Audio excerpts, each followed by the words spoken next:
You know, I love this time of year, this warm spring day, being able to get outside and see the leaves blossom off the branches on the trees, to see flowers begin to spring up from the ground. I've got this one for my wife, don't tell her. It's just a beautiful, beautiful day. Wasn't that long ago that there wasn't any of that. There wasn't any flowers. There wasn't any branches with leaves on them. That's kind of where the disciples found themselves. They found themselves with a lot of fear. You know, we've been talking the last couple days about what Jesus has done and what he was beginning to tell his disciples that he was going to do, and that was die. That was no leaves, no flowers, only a cold, wintry day. At least that was the thought of the disciples. What are we going to do now? And as we've talked, Jesus left them some promises. He left them some assurances. He left them the promise and the assurance that the Spirit of God would come and live and dwell in them, that he would send the helper, the comforter. He left them the promise of peace. And in chapter 15 of the book of John, he's still in the middle of that conversation from John 13 to John 17, the Last Supper conversation. And he leaves them another promise. This promise, however, has some conditions.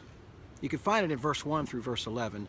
No less than 9 times does he say these words, depending upon what version you're reading. He says, remain in me, or abide in me, or reside in me.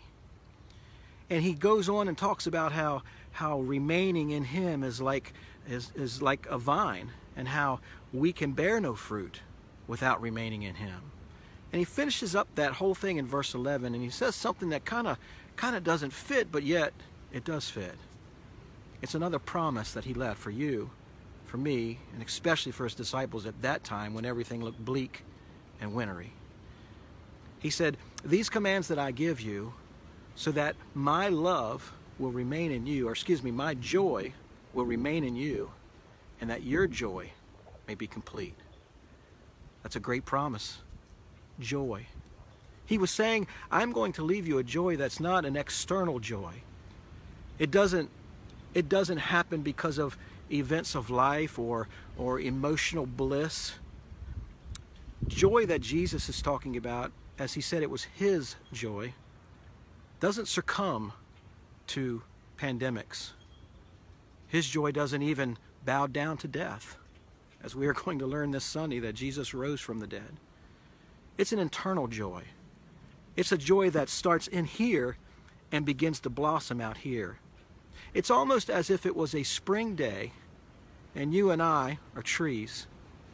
And when we have that joy of the Lord, which is our strength within us, no matter what the situation, we begin to bloom and we begin to blossom right where we are. My prayer for you today, and I hope today, that you know and experience daily the joy of the Lord, which is your strength.